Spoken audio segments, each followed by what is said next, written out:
down on the grassroots work that is happening in a very, it's a storytelling, but it's a dialogue that is impactful because they talk from experience.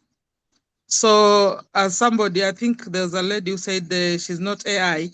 We are talking from the reality of what is on the grassroots. And I think I appreciate that. So when you're here, we feel more human, we feel more connected. And so our dialogue is more connected to the work that we do. And as Kenyans and East Africa will say, Karibu, which means welcome. David is aware of the term. And be part of us, not only today, as we continue exploring on the world's problem. We might not be solving all the problems, but at least talking about them will make a step ahead to a brighter future. So I want to quickly request each one to just give a name and the state you are in so that we are connected more as we move to the next. And then I'll bring around. Them will make a step ahead. And I think after that, I'll bring Rahul to talk about EVN a little bit, and then you can dive into the topic. So as I said, my name's Agetri Agiza. I'm from Kenya, and I'm coordinator of Equatorial Voices Network. I usher in John Ruffin.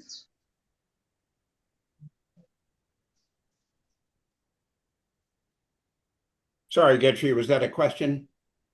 No, we are saying introduce a name. Just say your name and the country you're in and the state. Yes, I am John Ruffin. I'm in Santa Barbara, California, state, the westernmost state of the U.S. Lovely to be here representing Climate Dialogue Group. You're one of your allies. Lovely to be here, Getri. Good to see you. Thank you. Pick somebody else. John? Say that? Pick someone else. Well, pick someone else. Kathleen.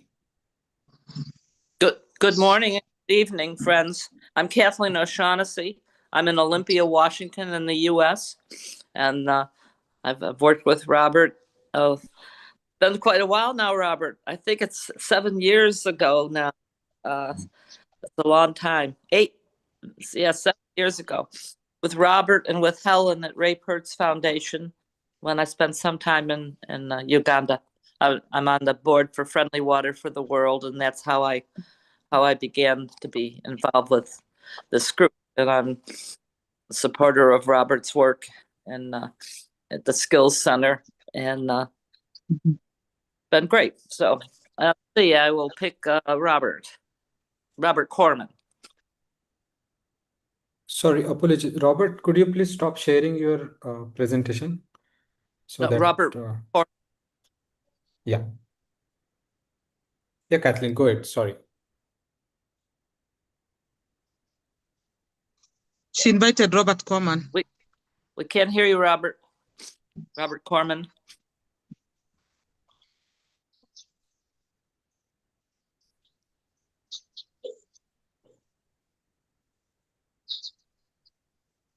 Let's pass it to Herman as Robert is organizing himself. Okay, thank you so much. Hello, everyone. I am Herman Chirihambali Luango from DRC. I am in Goma now. We are under the rebels rulings here. A bit safe, but the fightings are still going between the rebels and the government here. So thank you so much. Thank you for this opportunity. Thank you.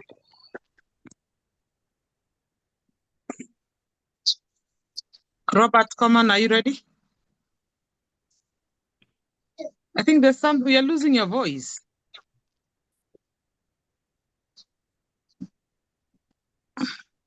We can't hear you.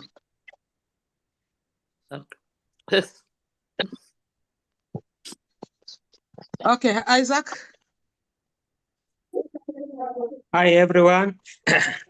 Nice to meet you again. My name is Isaac Atiaya Lihanda from Coastal region of Kenya. Just spoke in from the field. I was just working with the farmers on farmer garden to train them on how to build farmer garden. Thank you, everyone. Kemi?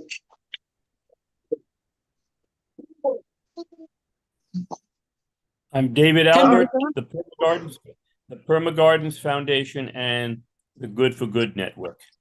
I'm in Olympia, Washington. Thank you. We have Kemi. All right. I'm Kemi Wilva Ngoro. Currently, I'm in Uganda on a mandate from Crossroads, supporting a Referred Foundation and other two partners. And nice to meet you all and to be part of this. Thank you, Kemi. Robert Coman, are you still there? I think the cell phone thing is a problem.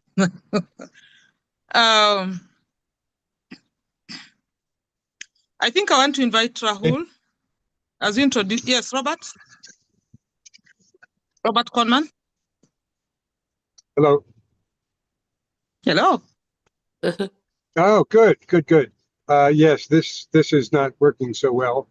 I'm on the road I'm in New Jersey. I'm Robert Corman. I am driving into New York City. So I'll be in 2 states while we speak. And I've had intermittent connection with many of you in context with the Climate Dialogue Group. Mostly connected to an organization called A Growing Culture, which is familiar to many of you, and I look forward to Robert's efforts today and catching up. I've been behind, so this is a good opportunity. Thank you. Thank you so much, Robert. Rahul, talk a little bit about EV in 5 minutes. Yeah, hello everyone. I'm Rahul from India. So I'm right now freelancer, having associated with Climate Dialogue Group and many other people who are in meeting with me. And we started in as a EVN. How it's developed is it's a very interesting story that I would like to share here. David Albert, who is a friend of ours, like he's like now we can say a grandfather, godfather, who is the nodal person who connected us with each other. I 3 years back, I actually don't know about who is Getty, Robert, Nancy, and all, but David Albert connected us together. And through the mutual interactions, couple of meetings with Climate Dialogue Group and people, we realized that we need to raise voices for those who are from the ground, those who are from the unheard background. And we come up with the idea to set up the entity, to set up the platform, and we gave name it as Equatorial Voices Network. And it's a network basically who conduct the dialogue, who conduct the knowledge products, who supports the grassroots initiatives, and many more.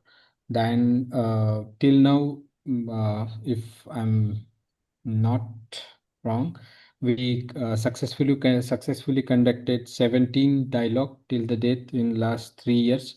Is from Kenya, Ghana, Uganda, Pakistan, Sri Lanka, India, Afghanistan, and many more other countries. And we are still looking for the larger representation from the other part of the world. And we have dedicated website also. We are trying to mobilize it in a greater manner, in a structurized way. And in this series now today, we have with us Robert Mobisi, who is co-founder of this initiative, and he is going to talk on greening small and medium enterprises, the very heart of the topic related to environment and enterprise.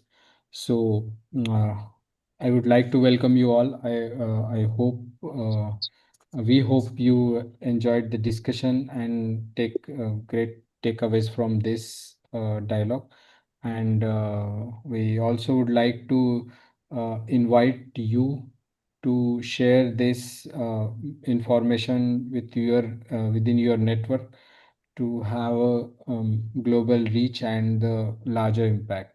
So again, I would like to welcome you all. Thank you. Over to you, Gatri. Thank you, Rahul. Robert is one of us. Many of us know him. He's a very passionate and committed person at the grassroots to make a change. And despite of working on human rights activities, he's been diving so deeply on issues of environment and climate change. And I think issues of also small entrepreneur skills. I want to usher Robert in, but as I usher Robert in, I'm also looking at a possibility that this conversation today will not be the end. We'll always have Robert train people, small groups of people are interested to learn about this. So as we take the word out, let it also be an advertisement that people are willing to just listen, can do meetings, and I think Equatorial Voices Network will make sure that this is available for people to talk to Robert and ask questions. Robert, I'm hoping you're ready. I want to welcome you in. Start your presentation. Okay, thank you so much, Getri. I'm happy to be here with you, colleagues.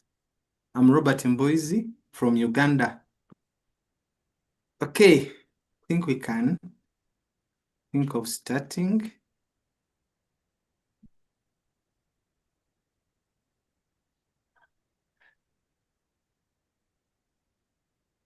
Are you seeing my screen? Yes, No. Robert. Yes, I can see. Yes. Okay, great. So I'm Robert Mboizi once again. I work for Rep Hearts Foundation as a programs director. I joined that organization in 2017. And later on, as years evolved, I've been doing a lot of humanitarian work, advocating for human rights, fighting against trafficking in persons, SGBV, and a lot of work. But in 2022, I was privileged to join CDG, also mobilized by David Albert, then which morphed into, which birthed EVN, because EVN was looking at a lot of global health issues. So I'm pleased to be here. And also in 2023, I managed to be supported and establish Good Ground Enterprises, as you know more about it. So that is my brief. I have a master's in institutional management and leadership, a bachelor's in development studies, an ILO certificate in green business training. Actually, that's where this presentation is coming from. And also I have an ILO certificate in Start Your Business Financial Literacy Program. So I deal in a lot of things, human rights work. I'm into business. I'm into environmental related work. So Good Ground Enterprises was established in 2023 with the support of Good for Good and a lot of individual people who have supported this initiative, including David Albert, Nancy, and many of you. You've been supportive technically and also financially. So this is a social enterprise. It is something that is not for profit. It was started to address organic waste in Jinja City, and it is growing, scaling slowly but surely. We've survived 2 years and a half. That is a huge achievement. Many enterprises collapse within the first 6 months. So we are dealing in 2 black soldier flies where we get this organic waste and feed it to the black soldier fly. So those are some of our facilities as we are seeing where we are from. And on the far right, that's where we are having some of the pictures of the black soldier fly. So we have an insectarium. I think you are seeing some of the nets in which we brood and mate these flies to give us eggs. The lower picture shows you the tool we use to collect eggs. Then on the far right, these were some of the people we've trained. Since our start in 2023, we've trained community members and special interest groups in rearing black soldier flies, especially farmers and interested parties who are really passionate about environmental related issues. And I, as Robert and my team, we are willing also to offer that opportunity to any of us here on this platform. We can still work with my team, that is Raul, Getri, and others, to ensure that we can start conducting virtual trainings in some of this knowledge we hold. So knowledge is very impactful when shared. So the topic for today, which is greening small and medium enterprises. We should understand that in the fight against climate change, in the fight against environmental destruction, it encompasses a lot of things. As well as Isaac is doing amazing work in tree planting, Herman is doing his own work there, Getri, Leonida, and Rahul, we are doing different things, but they are all interrelated. So in September, I was supported by Good for Good and David Albert and others to undertake a course for green business trainers. And that course was run by ILO, International Labour Organization, and it was a 3-week course. And I found it very, very important and very impactful in terms of if we are to share this knowledge to a lot of stakeholders out there. So that's where we are saying greening small and medium enterprises. What is greening? Greening simply, it is about integrating these environmental sustainability approaches in all our businesses. And we are not only looking for green businesses like the one I'm having or we are having for Black Soldier Fly, but it is also looking at existing businesses. How do we incorporate environmental sustainability aspects in it? And when we are looking at greening these businesses, you look at the inputs, you look at the raw materials. If you are having a business of raw materials or a packaging business, instead of using maybe polythene bags, you could opt for paper bags. That is one of, you can change from plastic bags to paper bags. So that is about sustainable inputs. You look at using recycled materials. You look at using renewable energy. That is for existing businesses. Then you also look at the process. If you're a business that deals in products, how do you produce this product? How much energy do you use? How much water do you use? So you look at how much resources you waste or you spend on. Then you look at also green products and how do you package them? Recently, under REPATS, we've been having a program that we've been running in schools about sexual abuse amongst children. And so we make our own buns and cakes. So we decided that although it looks good in the plastic bag, but we have to use paper bags as a sustainability approach to incorporate environmental aspects in our work. So you can look at green products like Black Soldier Fly, you can look at green products like paper bags and others. Then you look at communication. When we are looking at communication, we look at certification, you look at eco labels that justify that this product, in the process of producing it, the company that made this product tried to incorporate sustainability aspects in the production. So that is in brief about greening. And it helps us reduce greenhouse gases, and it helps us save the environment from pollution and many other things, as we shall be seeing. So let us look at startups like the one I've been having, that is the Black Soldier Fly project under Good Ground Enterprises. Yeah, some of the processes you can undertake to start a green startup are these. You can scan the environment, identify unmet needs, and explore sustainable opportunities. In 2023, early on, I wrote to David Albert about this concept of Black Soldier Fly because there was a demand for high protein rich animal feeds, and yet silverfish was running out of supply in Lake Victoria. So I scanned the market. Then you have to generate and screen ideas. For instance, people are throwing plastic bags. I saw recently in Kenya, there was a company that is making very strong bricks from plastic waste. So you have to look at if there is a demand for tiles and there are a lot of plastics. How do you capitalize on that opportunity? Then you have to develop a business plan. For us who are green entrepreneurs, Isaac and others who are here, it is hard to get funding without a clear roadmap on how we are going to run the business. So that is definitely something that we can always do. And for your own information, because I got a certification under ILO, I train people how to make simple and other business plans. Then you have to find partners and finance. Colleagues who are here, it is not easy to work alone. We always have to work in teams. If Getri is in Kenya doing amazing work, Rahul is there, Haman is in Congo, and we are all interconnected in this globe. It means we are collectively impacting the world. It is not a one-man show. So it is very important to cooperate. That's why I think EVN is very important and can play this role to connect us as environmental defenders, to connect us as climate activists, to ensure that we come together, think of climate actions, think of solutions to address our challenges that we are facing. Then, of course, there is launching.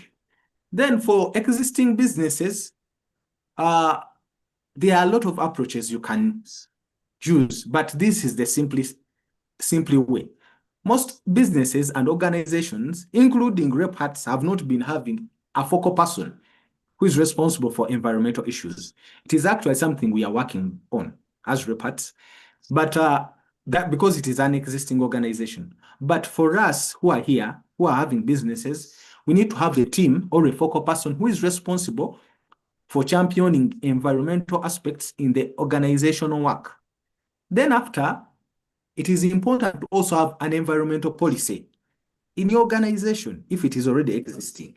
This policy gives you a guideline on how to integrate environmental aspects in your work, in the processes, and to make key decisions that protect the environment, not only looking at profits. So under that, we also need to set objectives. For instance, if you've been packing your products in plastic bags, you say, one of the goals we shall be having is to ensure that our black soldier fly, which is already a green product, is packed in a paper bag other than a plastic bag. Then you have a lot of other things you can do. Under that, you have to define goals and decide on how you are going to apply the circularity. How are you going to reuse the products? How are you going to ensure that your products are recyclable? Then you have to assess and diagnose. You have to conduct life cycle assessments and other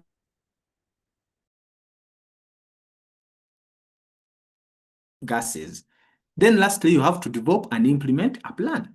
That is important. Whenever you've set goals, whenever you've assessed your current situation,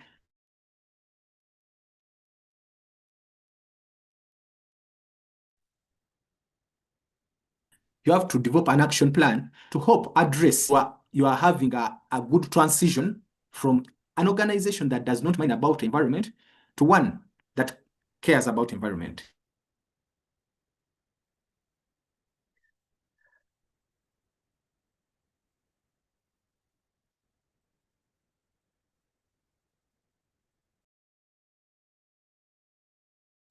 Robert, are we losing you?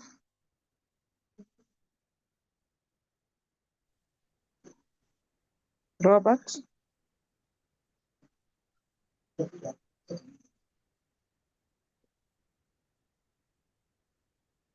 Robert Boys.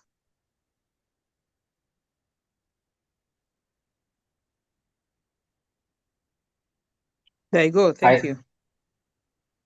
Hello, sorry, network. Okay, keep going. Where did I stop?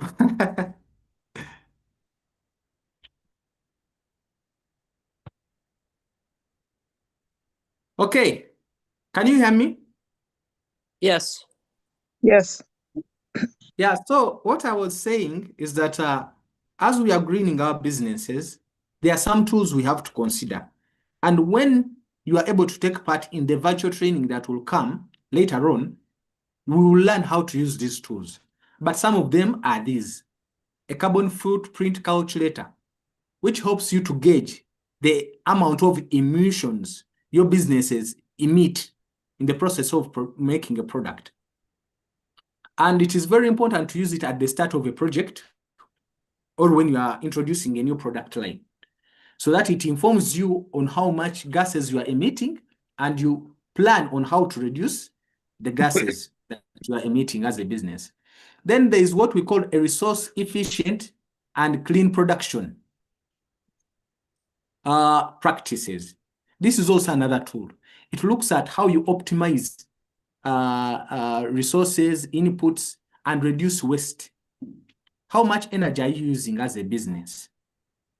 How much water are you using in the due course of producing a product?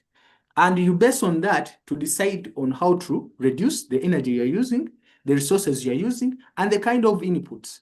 If your raw materials have an impact on the environment, you can choose more greener inputs for your businesses. Then we have what we call a life cycle assessment. This evaluates the environmental impact of a product's life in the business from the time you get your raw materials to the end of taking this product in the market. It assesses all aspects and all processes, and it helps you to identify issues on how you are affecting the environment, from which you draw a plan that we shall be addressing this and this to ensure we are more of a green business. Then we have what we call circular economy strategies. These relate on how we manage our waste to make our products more recyclable, more reusable. For instance, if you are having maybe instead of using plastic straws, you can use paper straws, whatever. So you look at products, how you can modify them to be more reusable, more recyclable. When we are to learn about this whole course that I'll be sharing later on, we will learn different circular economy models that we can employ in our businesses. Then we have what we call environmental management systems. These integrate environmental goals into daily management.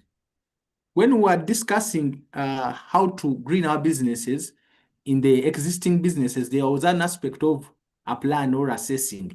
So this helps us to actionalize these goals. So what is the importance of greening our businesses to us as entrepreneurs or to us as organization owners? One, you use resources efficiently and reduce emissions. If you opt to use solar instead of hydroelectricity, there are a lot of benefits in regard to that. If you choose to use equipment that use less energy, it means you are reducing resources that you are using. But also it helps us to build a brand reputation. Some countries are promoting the importation of green products. So if you are an ambitious entrepreneur, it helps you to build a good reputation. And I, for one, because I was dealing in black soldier fly, this year Haifa International visited my premises, and also they tried to encourage me to work with them. And I've actually trained about 3 groups under Haifa International because of the work I've been doing. They were referred to me because of the nature of work I'm doing. So it helped to build a good, reputable brand. So it also helps to ensure there is community well-being and also safety. If you are disposing of your waste well, or if you are making sure you can reuse your products, it makes the environment safe and it promotes community health. Then there are also economic benefits in that. By you reducing resources you use, you cut costs that you put in your business. By you reducing how you waste products, it means you improve the quality and extend the product life for the particular product. Then it also helps you to tap new markets if you've been certified, eco-certified or eco-labels.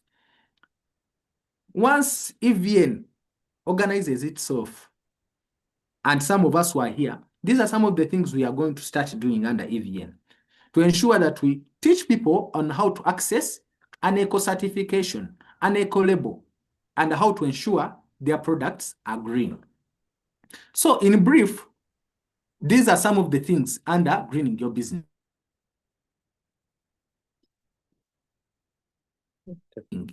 For today's presentation and why we are.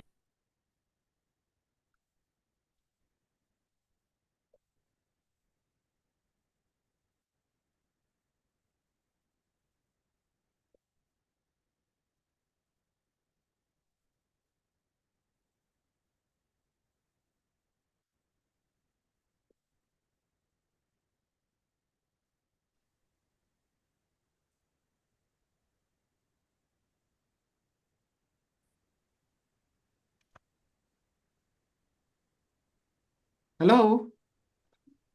Yes, I hear Welcome you. back, Robert. Okay. Sorry, network is a problem. So I'm introducing to you the actual training program. That was a brief about what actually takes place when you green the business.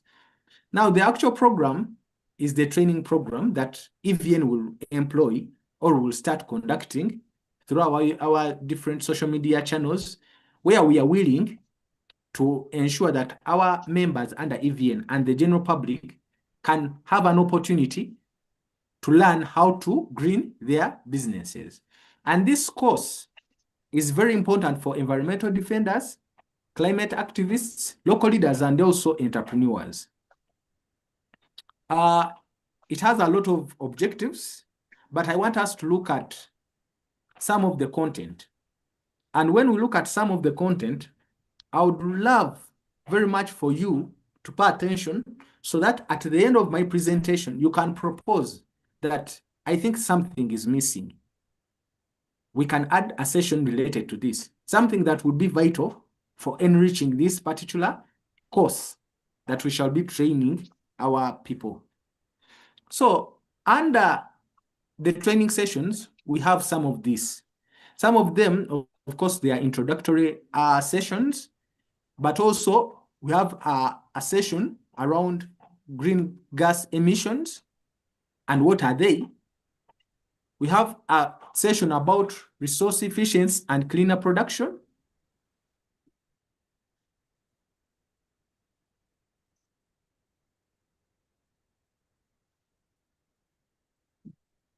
You're frozen, Robert.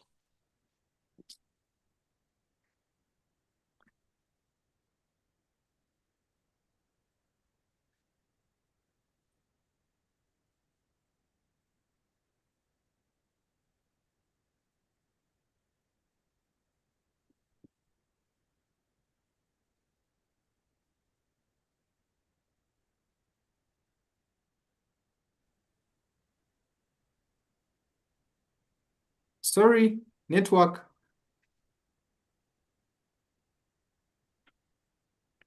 You can present without the video, Robert, and then you come back.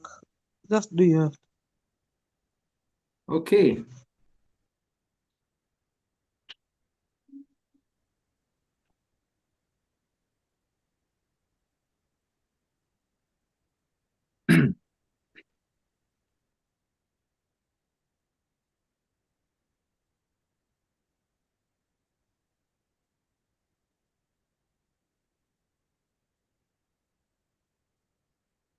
Okay, I'm back.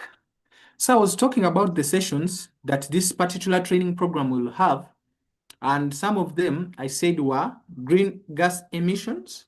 I think people to learn what they are, what is carbon footprint, how do you measure the carbon footprint for your business practically, but also how to reduce the carbon footprint for your organization or business. Then we shall have another session looking at resource efficiency and cleaner production. We shall look at the benefits of it, how to employ it, and what are some of the best practices under resource efficiency and cleaner production as a tool that will help us to green our business. Then we shall look at life cycle management as a tool also. We shall define it and look at different approaches and different life cycle management tools that we can use. We will look at life cycle product mapping. We will look at life cycle assessment and steps in life cycle assessment. which is a very important step in ensuring that we green our businesses. Then we shall have a session on environmental management systems. We will look at also the ISO certification.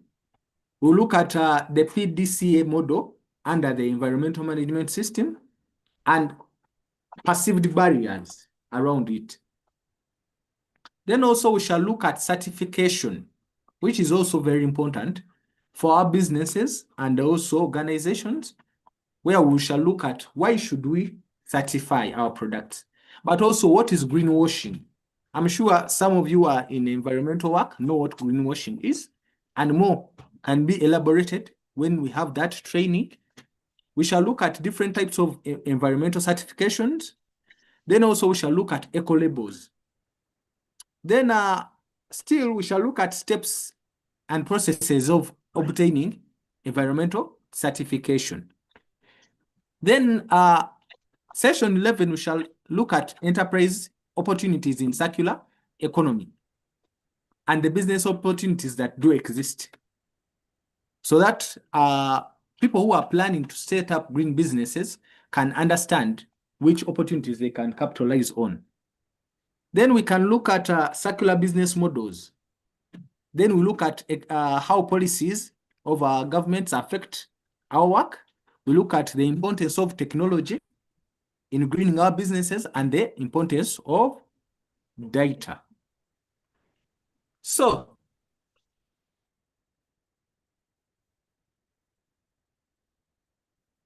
almost one of the remaining parts. Why does it matter to undertake this course?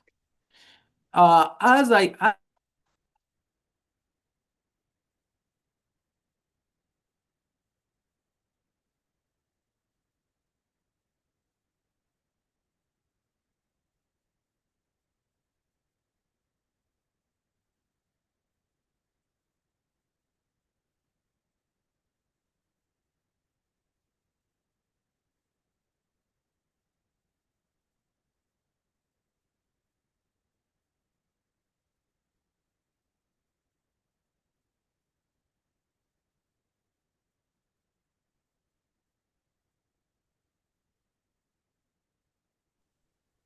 You're frozen, Robert.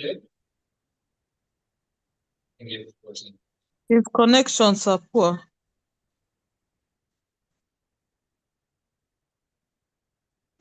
Boys, are you there?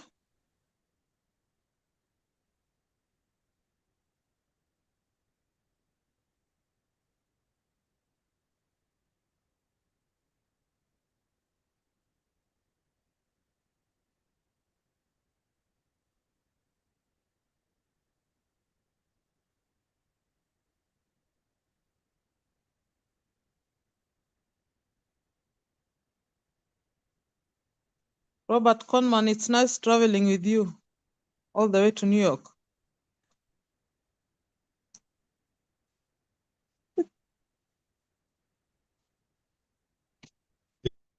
Yeah. On the busiest highway in the United States. It's called the Cross Bronx Expressway. And I'm in traffic, just makes it exemplary. Safe travels. Robert, are you back? Boys. I'm back.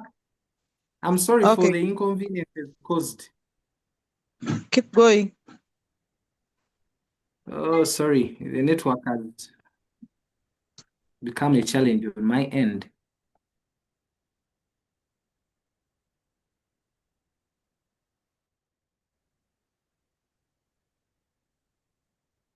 So,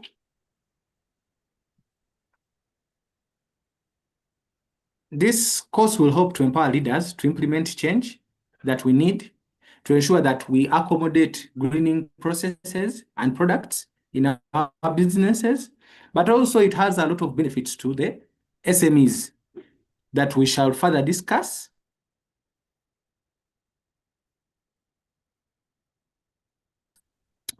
It also practically guide you on how to ensure you promote circularity. Then also, it will help to create a measurable environmental impact something that is actual and practical. Then also lastly, it will help build a green legacy, whereby us environmental defenders and activists have this knowledge, work together with leaders and also the entrepreneurs to ensure that we champion sustainable innovation. For participants, they will be able to gain skills in resource efficiency and cleaner production. Then we shall be able to look at, they will be able to get green knowledge on green innovation and circular economy models, then accessing green financing and certification opportunities. Yes, we can talk and train people on how to access green financing. Then also, it will create an opportunity for regional and global connection, as EVN does, okay? So lastly, we expect that in case people participate in this course effectively, especially our EVN members and others across the globe, we shall be able to collectively contribute to reduction of emissions and waste. We shall be able to also increase the SME competitiveness. We shall also be able to ensure there is sustainable employment creation. Just like Good Ground Enterprises, it employs some few youth as a startup, and I know some of you have been businesses. If you green them, surely it will continue to ensure there is sustainability. Then it also promotes a green and fairer world economy. So, colleagues, as we conclude, we need to understand that greening, it is about integrating sustainability in the inputs, processes, products, and the communication of our businesses and organizations. And it is very important for us to green our businesses, to green our organizations, to ensure all that we do promotes environmental sustainability. Thank you so much. Sorry for the network that has been disturbing us and breaking this session, but I hope to hear from you about the feedback, about the components, about the sessions this course will have, so that you better guide us on how to improve it. Thank you so much. And lastly, I want to appreciate Good for Good for the support they gave me and David Albert to undertake this course, but also the support they have given me for Good Ground Enterprises. And now we have about 33 youths where we are training them different income generating activities. Thank you so much. Back to you, Getri.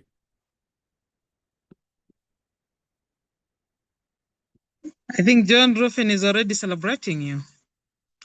Thank you, Robert Boise, for the wonderful milestone. I think 1,000 steps start with one. And so we are already seeing the one coming up. And I think the world's problem might be a challenge to solve, but in small bits, as you said, working together will help us solve this. Friends probably will take the next 10 minutes to 15 minutes for people to share their reaction. If you have a reaction, just raise your hand and I'll call you in. Any question?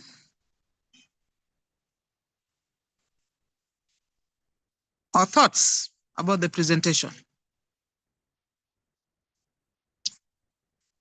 Open space for all of us. Hey, Nancy, welcome. Apologize so much. I thought we were starting an hour later and I have missed it. I'm heartbroken to have missed it. I hope it was recorded. You'll get the recording. That's fine. Thank you so much. It's an open session for friends to respond, ask questions, or such contributions. Yes, John Ruffin, I can see your hand. Yes, Robert, this was an exceptional presentation, just totally knocked out by the comprehensive approach that you've taken to this. it has a worldwide. I know that you're focused more locally at this point, but it has worldwide implications. And the way you have laid this out, the systematic approach and covering all of the kind of key steps in putting this kind of a production together, this kind of a development together is exceptional. I want to take your class. So I hope you can take old guys from the West Coast of California in your class.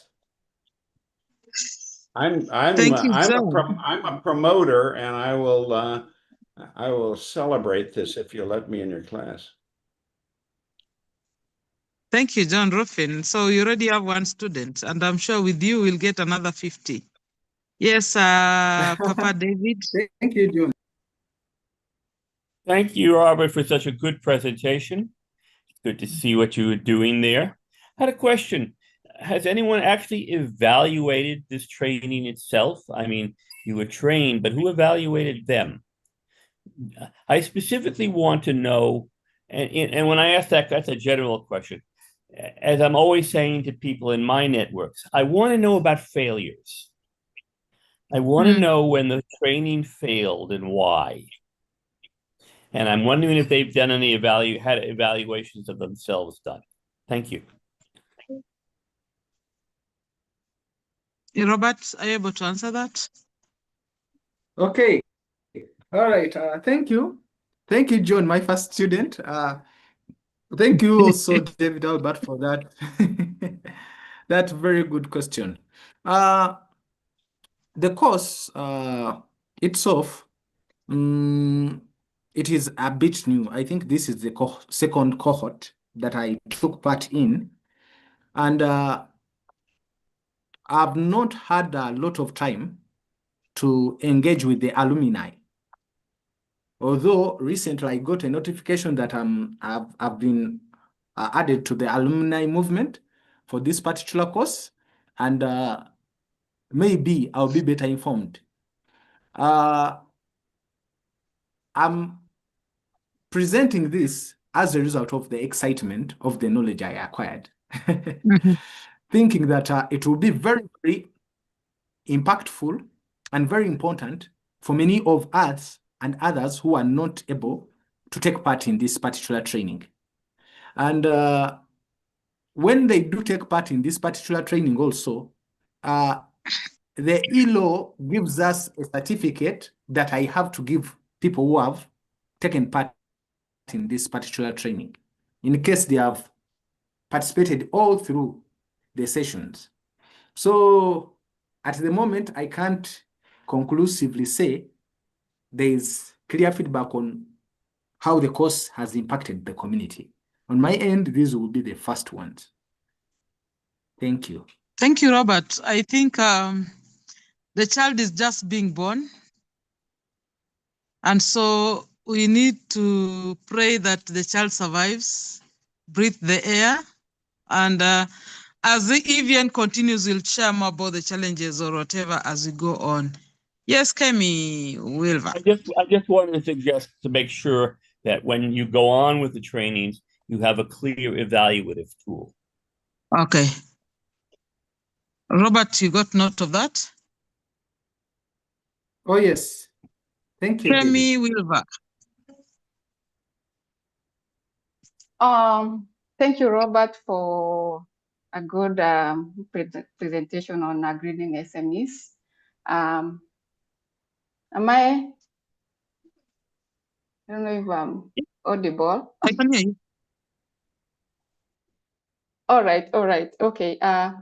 Thank you, Robert, for this such a wonderful initiative that you're bringing up. And I'm sure all of us know that greening SMEs worldwide, I think it's over 70% of these SMEs contribute, I think, significantly for to employment and even the GDP. So, but however, they also do actually contribute to a larger amount of environmental footprints through the energy use that they with the work that they do through the waste and even the emissions that they emit from or their activities or their businesses. So I'm sure with this initiative that or the course that Robert is coming up with will be very, very helpful because it will be able to equip, train and give them knowledge on how to do it so that they can be able to have this cost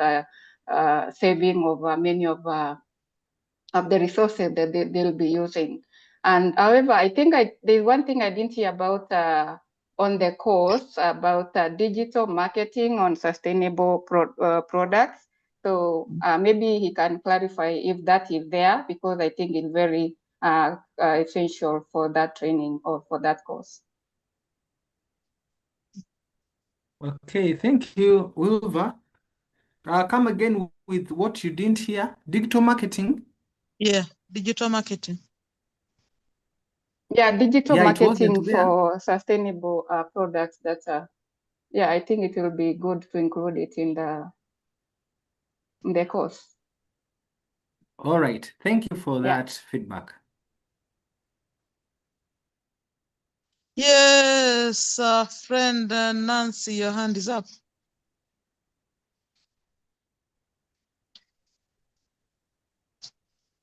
Thank you so very much for doing this today, Robert. And really, I knew it was coming, and I really regret missing the actual manifestation of it, but I'll look at the recording. Meanwhile, responding to both of the comments so far, well, all three of them, I'll respond with John. First of all, I want to be your second student. With respect to what David asked, one of the things we might help with in our dialogue today is to generate our own thoughts about what criteria would be. What would we want such a course to provide, for whom, where it should land, how we promote it, what are the ways it could fail, and those sorts of things, just to have a conversation that results in the starting point of an evaluation or learning opportunity or chance to grow together, is to put out what is it we feel the urgent need for, and based on our own experiences with these things. And with respect to what Kemi asked, what came up for me at the moment is Robert and I and Getry and possibly David, it's not clear, are involved in doing a grant proposal. We got through the letter of intention stage and were invited to provide a full proposal. And it involves working with two radio broadcasters, two women in Western Kenya, who are creating a 12-part series in Swahili on the radio on climate change.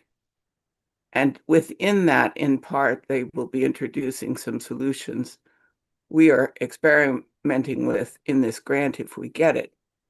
And so one of the things that has already surfaced, one of the two women is an experienced radio marketer. And we've talked about, if the series is about climate change, then we could be marketing the kinds of products and services that can help. And we can also be promoting businesses that are green businesses.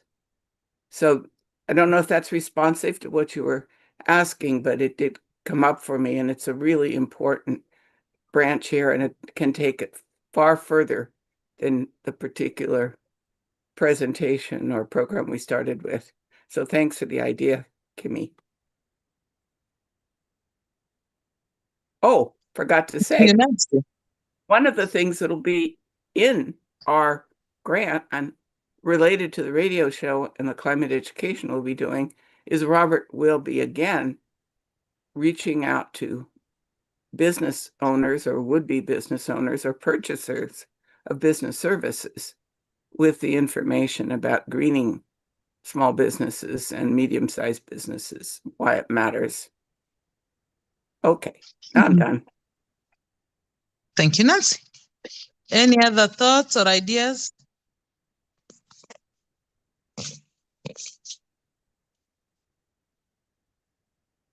Robert says Robert Coleman's suggestion reads, as you proceed with this, you may want to connect with Ruth Nabagala at the Alliance for Food Sovereignty in Africa. She is responsible for helping farmers who stop their use of chemical inputs to transition to agroecology and want to understand how to enter the markets with their products. That's well-received suggestion, Robert Conman. We don't take it for granted. Any other voice that you're leaving out?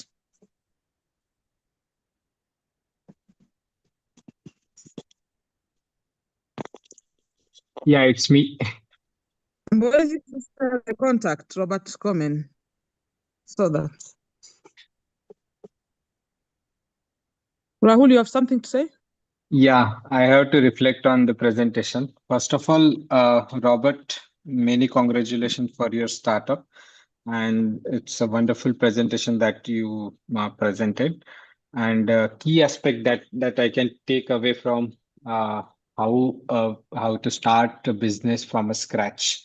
And I think this will be leading towards towards the how to greening the enterprise, right? And nowadays all the diaspora is talking about the climate change, environmental change, and sustainability governance and everything. These concepts are coming, and uh, at the most crucial point, you stood up with this idea. Many congratulations to you. And I would also like to be your the third student, probably after Nancy, and glad to be attend that training and take insights. I have a couple of things in my mind while watching your presentation to get aligned with my idea of enterprise, to be the data specific, how to leverage it towards the every social impact enterprise, the data pivotal role, right? To leverage community or to create the community to be the data sensitive at this point of moment, because the world is going around artificial intelligence right now, and it's the I feel it's right time to take in and putting our legs into the shoes and just go for a run with uh, some sort of goals, right? Thank you so much. Over to you, Getray. Thank you, Thank Rahul. you, Rahul. Robert Mboid. Come again, somebody talking? Yeah, I was saying thank you, Rahul. You're welcome. We'll be able to work together and learn more so that we share this knowledge.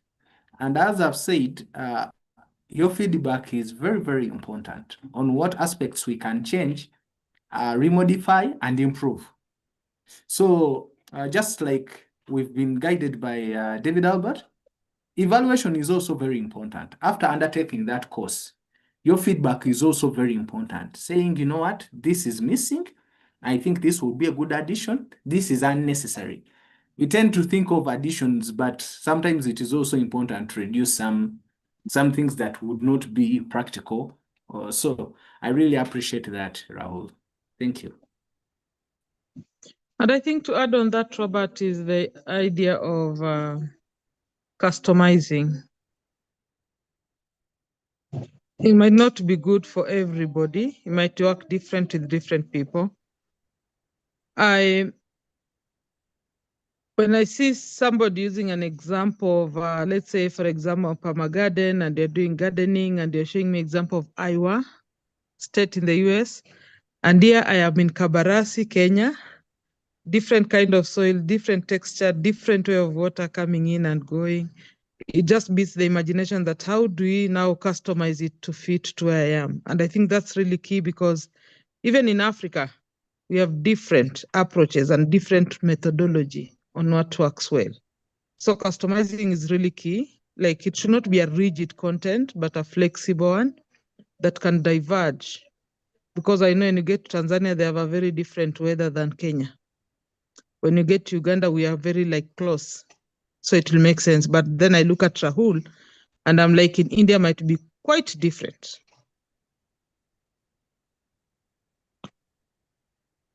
Yeah, Thank so you, Getri. yeah, you're right, Getri. Solutions can be based on the geography specific. We can't propose one solution. Like for Kenya, it might work, but for India, it might not, right? So it could be the holistic, and to get all the aspects uh, uh, into the conversation, and to have emphasize over more and more over the aspects that leads to greater impact, right? And we are raising key points here, like I truly appreciate. And I remember when Isaac was visited to India for Permagarden training along with Peter Otiende. I saw his post, and he was also exploring and expressing what kind of difference he found in doing permagarden here and in Kenya. A very small thing, but it's very important about the mindset of people and about the resources that locally available. And also, when I was in talk with the Leslie regarding monitoring and evaluation approach, the same thing that repeatedly coming over and over. Like, we can't put one sort of kind of solution towards the other part of that. So different geographies needs different methodology, could be same, but the approach might be different, right? So thank you. I'm seeing Kemi's hand Can I up. say I don't know if something it's the slightly? previous one. No, actually, there's something actually I'm thinking about, right? I don't know if you will all assist in what I'm thinking about the course.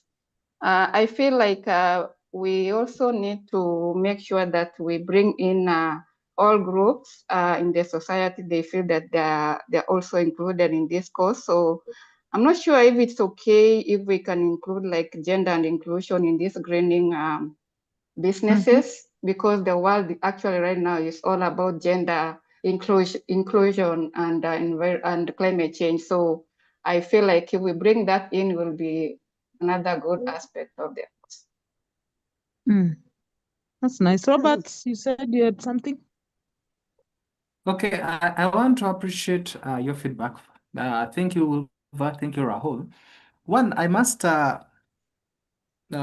inform you that this course was designed to be flexible, and it is supposed to be practical. For instance, if we are learning about the resource efficiency and clean production, and there is an activity, practical activity, you apply it to your context. Someone who is in a saloon business has to learn how a saloon has to do that, and someone in farming has to learn on how agriculture will adopt that.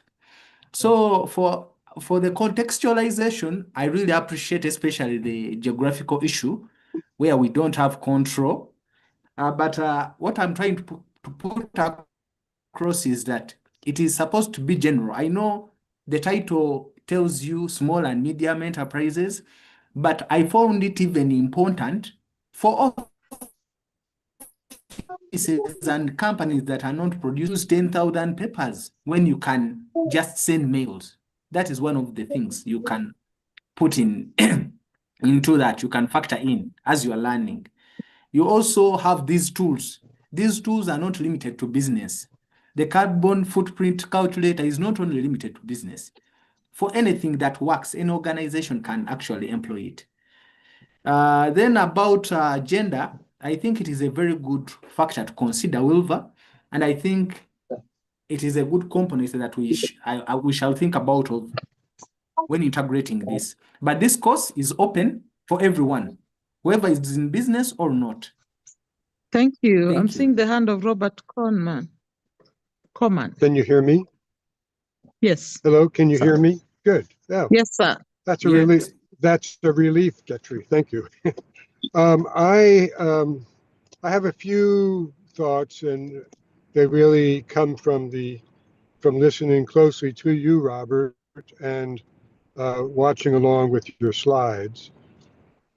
I don't know how many students will sign up. I don't know how many students you had in your first series or second class group, but it does occur to me that it's a very detailed outline of a program that you envision as a curriculum. To the degree to which it fits all, like one size fits all, it's never the case. So to whatever degree it's possible for you to and your team to gather in information about the students in advance, it allows you to be able to tailor the program more toward their individual, to some degree, and collective needs, even more so. And that allows you to, reduce some of the detail and even subtract some aspects of the program where they don't seem to be quite as relevant. So that was one observation I wanted to share, and maybe you have factored this kind of thing in already. The other really related to the idea that I see it's a 3-day program, if I'm not mistaken. To whatever degree it's possible to give a support thereafter, or provide a vehicle to answer questions as they try to apply it. I think it's worth doing for two reasons. One, the obvious one, that they get support, but just knowing that they would have that support, I think will help attract students to the program, so that at the end of it, they're not, overwhelmed with a lot of information, but they're able to relax and anticipate that there will be some guidance and even counseling, or just partnering perhaps thereafter with the EVN. So those are a couple of observations that I wanted to share. Thank you. Thank you, Robert Conman. That's very is good. Any other member, David Alberts? Is it the former hand or the current hand? No, the current. This is building on Robert's excellent comment. You might include in the training, you could have a small groups if you needed. Basically, people should go home knowing what their first steps are going to be. So there should be a session, okay, the takeaway, these are the things I'm going to do when I get home. And you can even keep that, and Robert or whoever is doing the training can keep that as a checklist, so that you can go back to them and say, okay, you did these first steps, what happened? I expect as you begin such a program, you're going to learn almost as much from the participants as they are from you, and that's a good thing.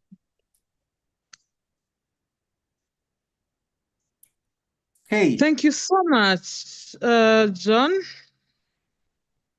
Yeah, and I'll just continue in that vein from Robert and David.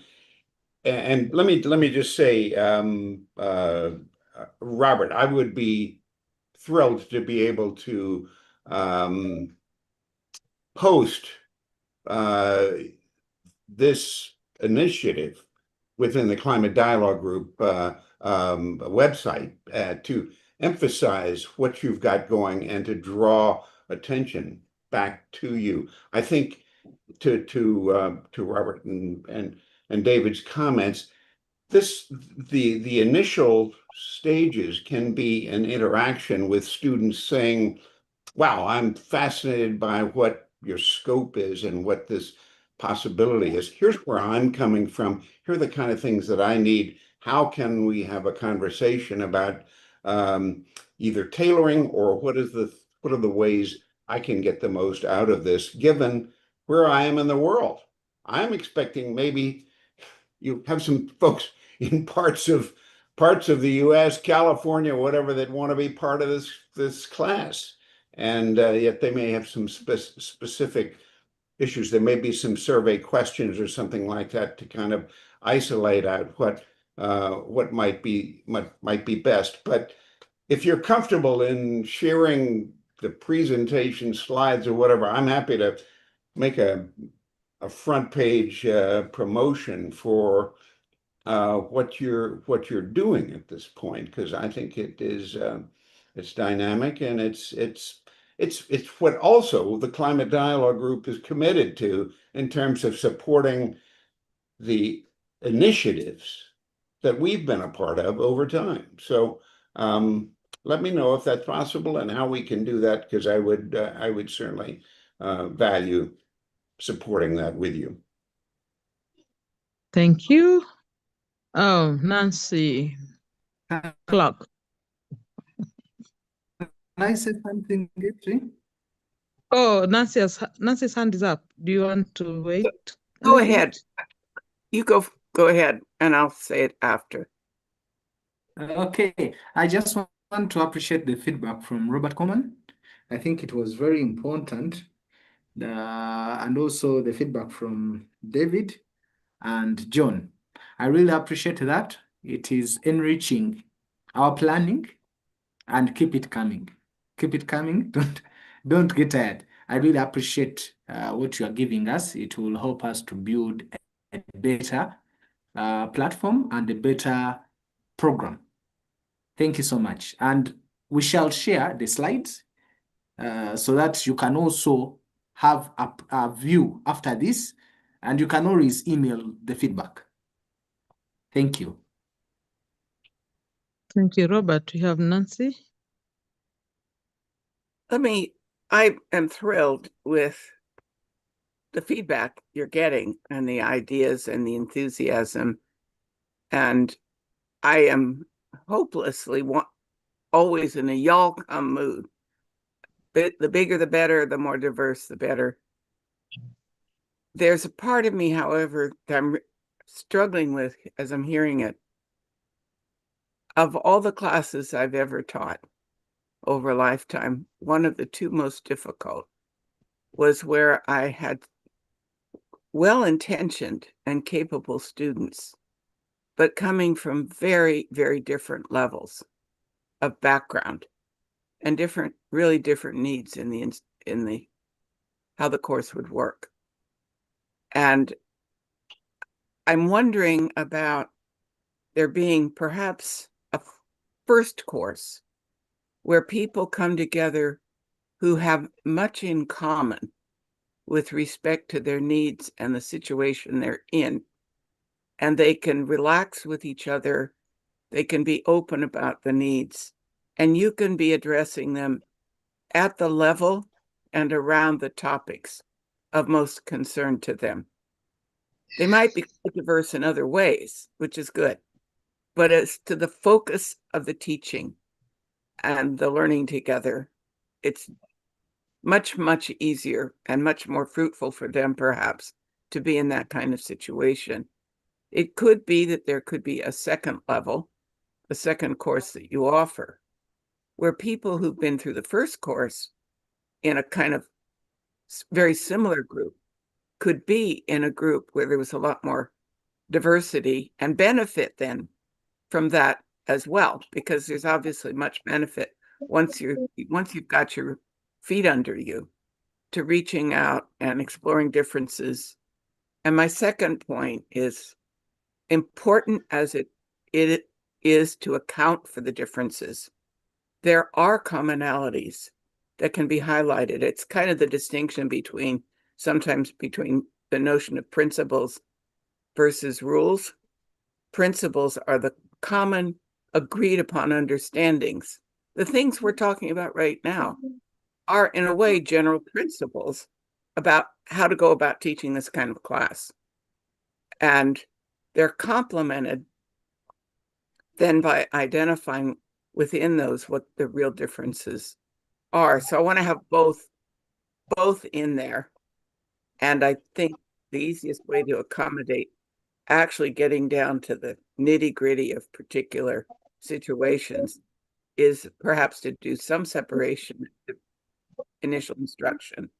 You mentioned in your course there is an alumni association, and that could be somewhat expanded to pick up on the idea of ongoing support when the course is over, and support and friendship among the people who've been through it together. That's all for now. Thank you, Nancy. Just listening to you, and I'm looking at an opportunity because Robert's content, the content he has brought up has got the days and what to be discussed in each day. I'm seeing a possibility about you as a trainer being flexible in how you do the training, which I know that's what he's really talking about, participatory. When you put about the topic, let's say the students are listening and discussing a topic, they talk the topic in generality, but you can still put them in small groups to discuss on how it impacts on their side. And so that helps more to unify instead of separate, but understanding their background and where they come from. So it might actually cause more expound instead of having a different group of people to learn in different ways. That's just, again, a thought, and I think that's what I heard again from Robert Mboizi. Robert Mboizi, do you have a thought about that? Okay, thank you. I think the feedback is really positive. Okay. I actually, I'm having the first practical training in the last week of November. Physical engagement with the graduates of tailoring and hairdressing of repats, some of the graduates we've had over time. So the feedback is all welcomed. I'm noting everything, and I'll surely factor in all these issues. I understand even some technical terms. Someone who is illiterate, who has learned tailoring, may find it hard to understand these terms, and I'll have to localize them to make sure the language is as simple and more friendly as possible. So thank you so much, Getri. Thank you so much, Nancy. Robert Common has his hand up. Let's give ourselves the next 10 minutes. I do want to pick up on the word localize, and it's a variation on a lot of the excellent advice you just gave, that you just received from Nancy.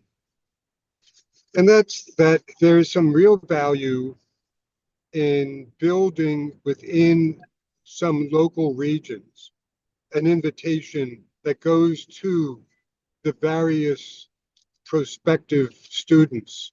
In other words, the market that's you would see as the target market in a particular area, to invite them to the program that would be specifically for them in their region, about their region, and so that there's levels of coherences and strategic alliances that can be built upon or cultivated.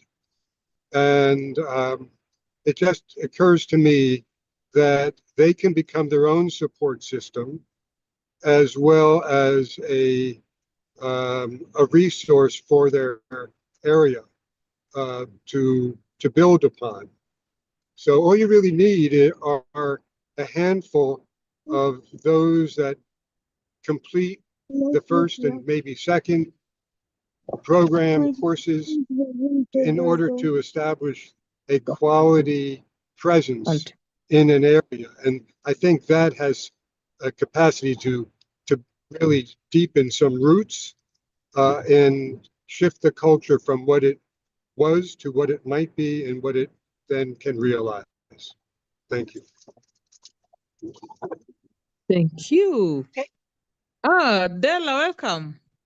Thank you. Thank you so much, Robert. We've missed you. Isaac, do you have any comments as we come to the close? Isaac Atiaya Lihanda. In a pit and connecting them to the blowing of the storms. Do you make a method of the spring? Robert Conman, are we still there? Harrison's, Bellamy noted, as the engineers work. Robert However, Conman, kindly mute. Thank you. Della, welcome back home. Thank you, Getty. Greetings from Ghana.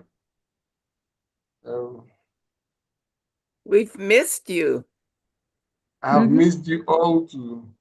For some strange reason, I couldn't join with the Zoom link.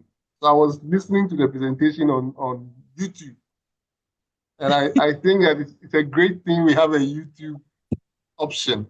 At least I had a good portion of the conversation. And I just want to add my voice to the fact that I think it was Getty who made the point that we need to, there's a word in Ghana, domesticate the ideas that have been done. I mean, we ought to definitely have the ideas, but we need to have a way to make it our own and share our own stories, our own examples. And I think that is what really makes the conversation complete. And I really appreciate Isaac and everybody for making this presentation. Robert, actually. Sorry, Robert, I mean. Thank you. Thank you. Kathleen, do you have any thoughts? I'm trying not to lock anybody outside.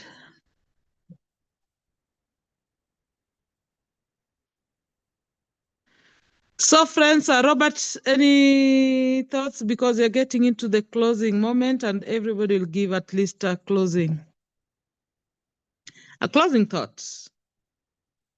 Let's see. Let's start from Papa David.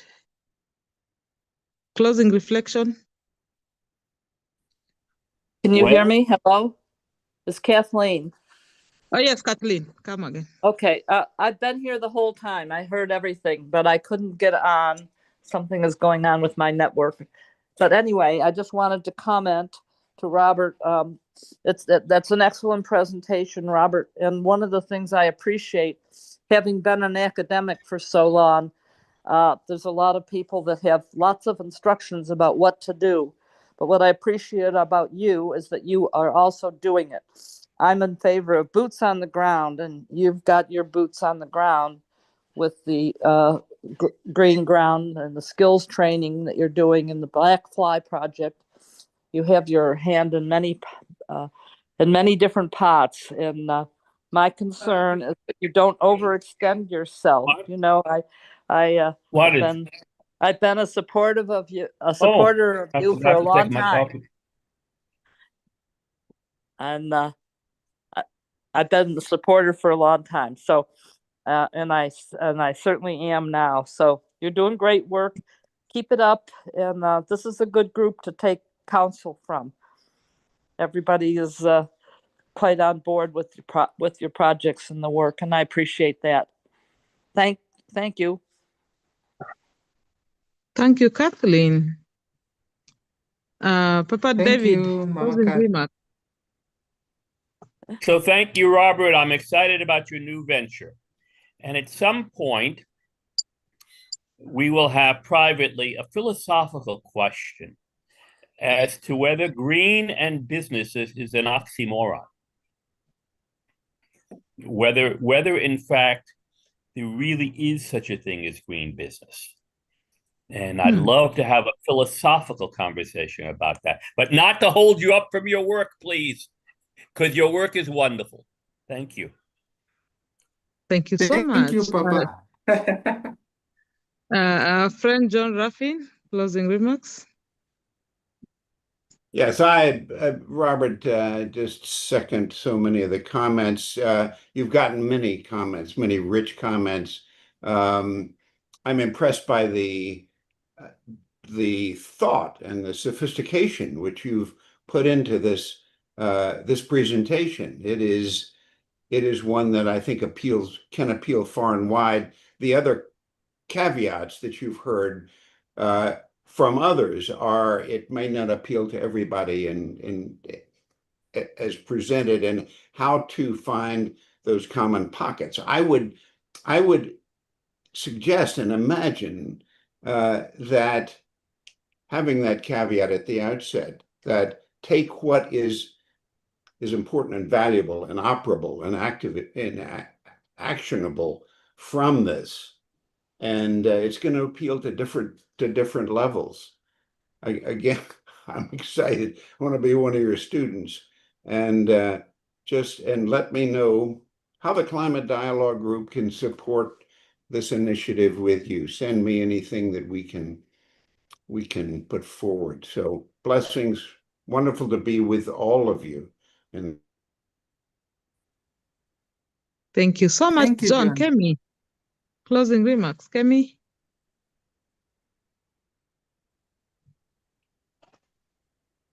Kemi, are you there?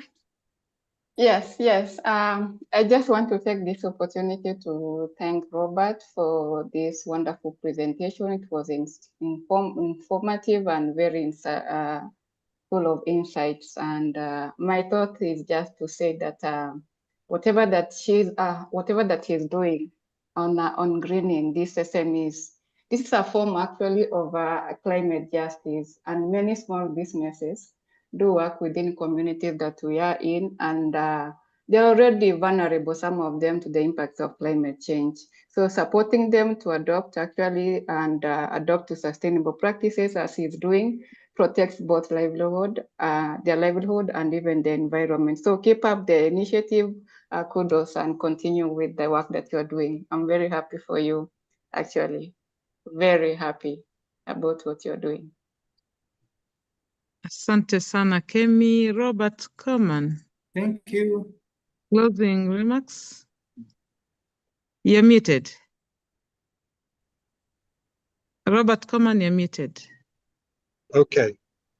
I think I've shared what I had in mind. It all comes from the heart.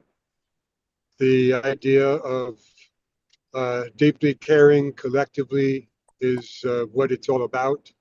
And caring, which is what this is all about, makes me very happy to be present with you all. Robert, I'm always available if you ever want to chat about some questions, and it would be an honor to support you and Rahul and Getri in general. And this is a wonderful specific to participate in. So all the best. Thank you. Thank you so much. Everybody. Isaac Atiaya, are you there? Thank you so much. Are you back? Robert. Isaac Atiaya.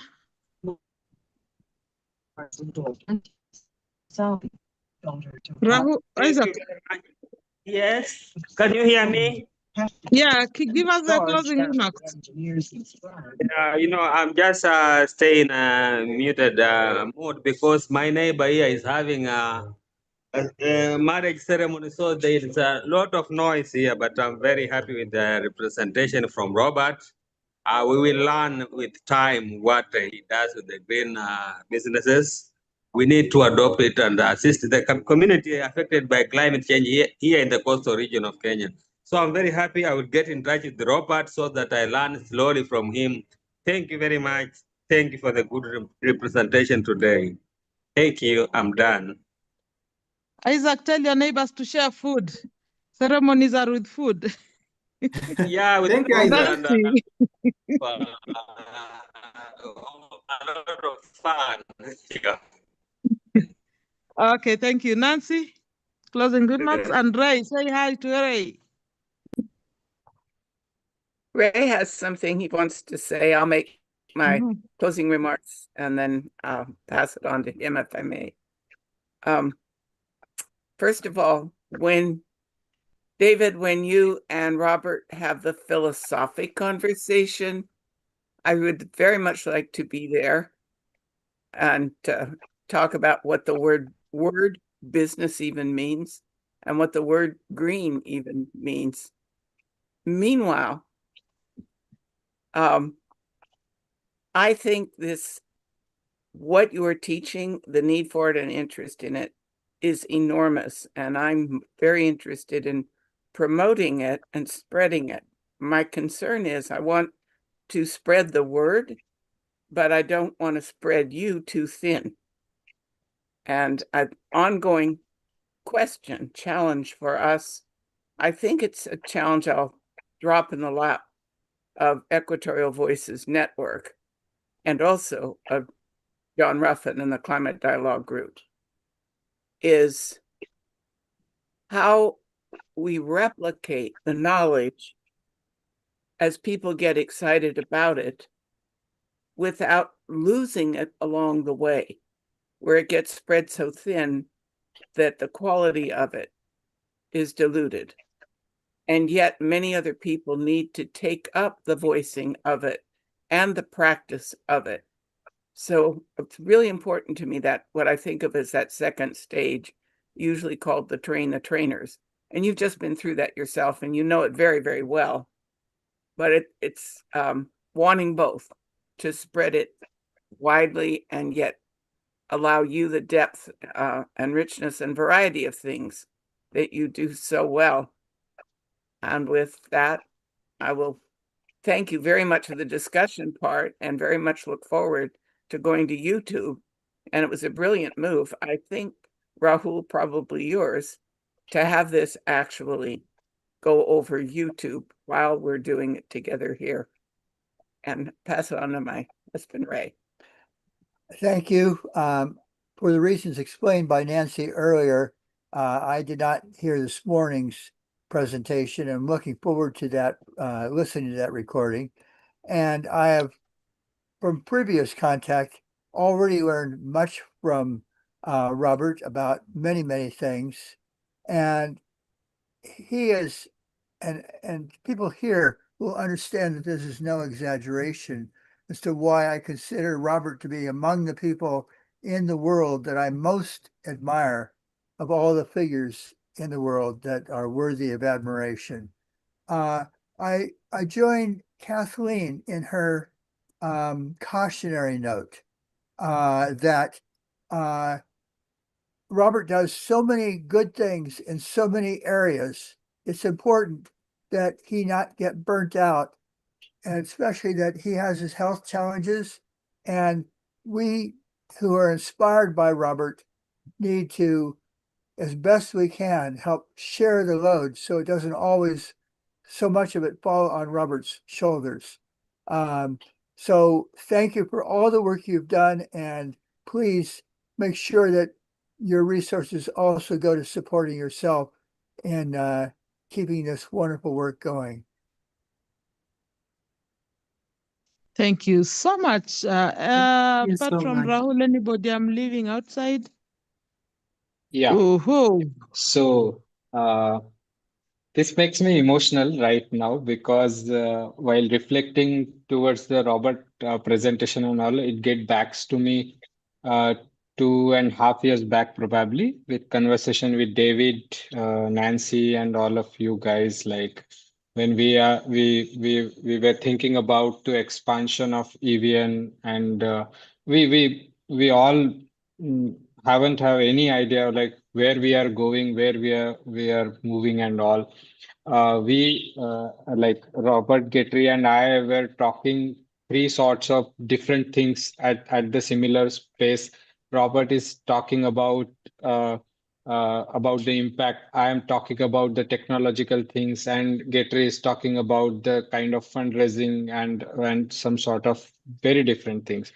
And I feel proud. We should proud that today is the day that Robert has achieved his milestone while making impact with starting this initiative. And we are on the list. We are also getting back to you, Robert, I, Getri, and others. We always believe that sharing is caring, right? And the more we share, the more we care, and the more we get back in. So, this is the philosophical term, but wherever I work in or in a conversation with, I believe in this. I never think about I'm losing something or I'm getting something. It just needs to be go to the flow, right? Ultimately, Robert is doing the same, expanding and transferring his knowledge of expertise towards other, right? And he's also involving, right? It's just a small baby step, but we have to look for a big grown tree at this moment, and he has paved the stone for that. And uh, uh, I really want to congratulate him, and I will also join the list in couple of months after my applications were done. I'm also working on something that I would like to share with. So yeah, thank you so much, Robert and all. Thank you, Rahul. And we come to a close before Robert gives his final remarks. This meeting, I've done it in darkness. You would have seen my beautiful face, but unfortunately, the power blackout has given me no success. But then, nevertheless, I'm so grateful you have been patient with the hitches of network. We have made to this far. Papa David, I'll be part of that discussion of philosophical questions because we have to grow and we'll grow together. And it's only until we work together, then we can be able to grow together. Robert, congratulations. This is a very wonderful move. I'm your neighbor. We share most common things. Let's tap the resources, tap the knowledge, and let's make our group, especially the young people, move in a greener world. Robert, back to you. Any closing remarks? Robert Mboizi. Okay. Okay, thank you so much, everyone. Thank you for sacrificing your time to be with us today. It shows how much you value. Say, this is as a result of teamwork. I work with Rahul, Getri, Nas, and many of you who have supported me, like Papa, David, Mama Cat, all of you, Robert Coleman, have been in touch. John, all of us who have been here, we are not new to each other. We've known each other for almost 3 years. So this is an accumulation of collaboration and teamwork. So I really appreciate the feedback you've really given me and the insights. And I'm committed to have a TOT for EVN members so that each one of us in our communities can pass on this same course. Not Robert being in Kenya, Robert being in Tanzania. No. So if we have this training with Getri and others and whoever, and we enrich it, because the first trainings always have issues, we make it better, then we can apply it in our context. I want to appreciate each one of you for that. And special thanks for Good for Good and many of you who enabled me to take part in this course for ILO, and also the support I've got over years, including my master's program and Good Ground Enterprises. So I'm really appreciative of this, and I look forward to having you in our trainings and also to learn more from each other. Thank you so much. Thank you, friends. We are free to leave at our own moment.